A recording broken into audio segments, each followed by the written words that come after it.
When does a brand go from being considered a micro brand into being considered a real brand?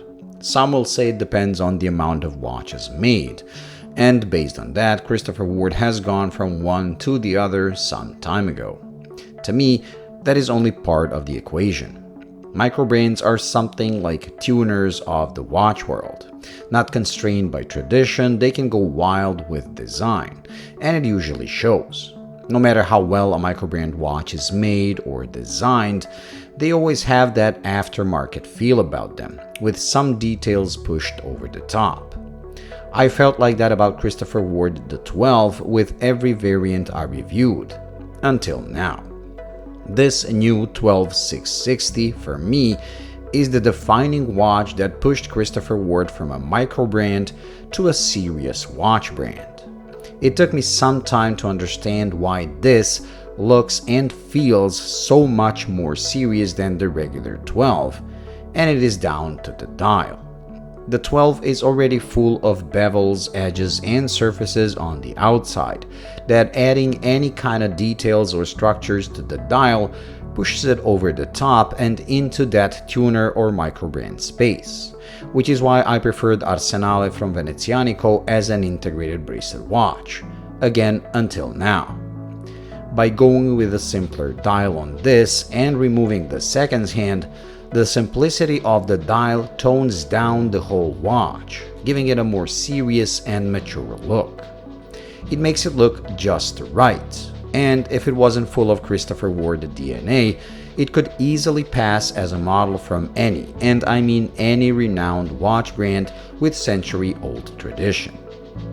That DNA or design language that Christopher Ward was so successful in developing over the years is seen on the hands and markers.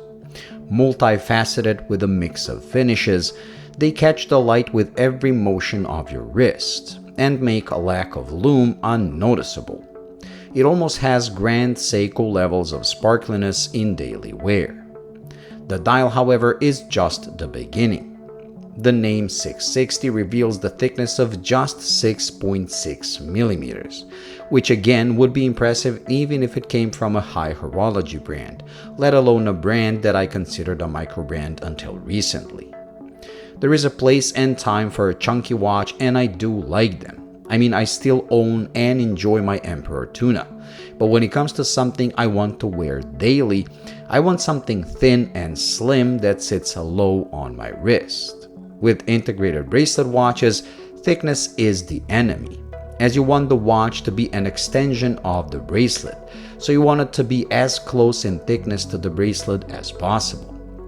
Again, Venezianico has made an impressive job with their thinner 8.9mm version of the Arsenale, but now Christopher Ward has gone full 2mm thinner than that. This not only made the watch look better and more integrated, but also made it wear better. Their 12 bracelet always looked weird on my small 6.5-inch wrist because a thicker watch raises the bracelet off the wrist and makes it break at a bigger angle before it goes down. But this sits so low, the bracelet starts at a much lower angle, giving it a nice gradual curvature. It also makes the crown easier to grip and use, as the case is so thin it is not in the way. And this being a manual wind watch is something you will appreciate, as winding it every day, which you will have to do, becomes pure joy instead of a chore, reminding me of my 60s Doxa. The movement, despite being based on the Sellita SW210, has been so extensively modified you would be forgiven to think it is in-house made. Every single bridge has been not only beautifully finished with brushing and polished chamfers, but also completely reshaped, giving it a bespoke look. That shows they really considered every detail when making this.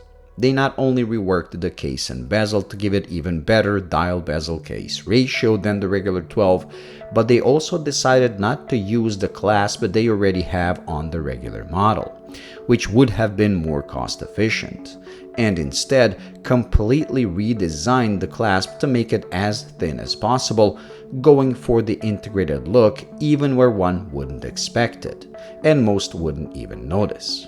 That level of dedication and attention to details is something you would expect from a serious watch brand making a halo model.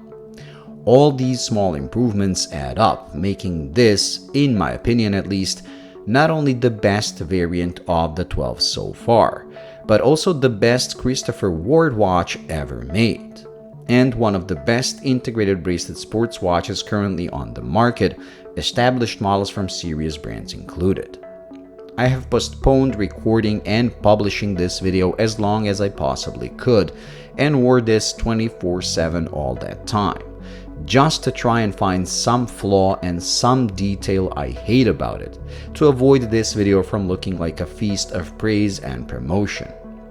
After all that time, and I received the watch in late July, I ended up liking it even more, and I truly and honestly hate the fact I will be sending it back to them. This is the first time I'm actually considering ordering one for myself to keep it in the collection. It really is that good.